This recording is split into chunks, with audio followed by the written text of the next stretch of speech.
Good morning. మీరు ఎప్పుడైనా పులిహోరతో పోహా తిన్నారా?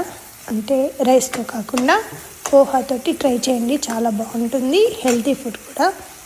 ఎందుకంటే డైలీ మన బాడీకి కంపల్సరీ నిమ్మకాయ జ్యూస్ కూడా కంపల్సరీ పడాలి. ఇలా మనము కావాల్సిన ఐటమ్స్ అన్నీ వేసుకొని ఫ్రై చేసుకోవాలి. వేసుకొని పోహాని కొద్దిగా వాటర్తో తడిపి దాంట్లో ఉప్పు, జీలకర్ర, ఆవాలు, మిర్చి, ఆనియన్, పల్లీలు, శనగపప్పు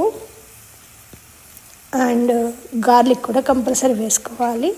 ఇవన్నీ వేసుకొని మంచిగా ఫ్రై చేసేసుకోండి ఆయిల్లో. చేసుకున్నాక ఆయిల్ కానీ గీ కానీ బటర్ కానీ ఏదైనా వాడచ్చు.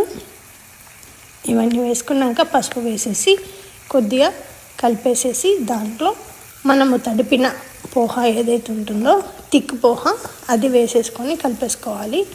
కలిపేసేసుకొని లాస్ట్లో మనము కావాల్సిన ఐటమ్ ఏంటంటే మెయిన్గా చూడండి,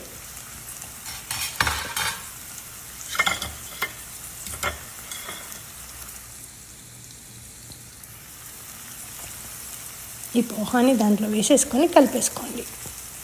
నెక్స్ట్ నిమ్మకాయ మెయిన్ ఇంగ్రీడియంట్. ఎందుకంటే నేను పులిహోర అన్నాను కాబట్టి నేను నిమ్మకాయతోటి చేస్తున్నాను. ఇక్కడ నిమ్మకాయని కొద్దిగా ప్రెస్ చేస్తే కొద్ది జ్యూస్గా మంచిగా ఉంటుంది, లేదంటే గట్టిగా ఉండడం వల్ల జ్యూస్ అనేది సరిగ్గా రాదు.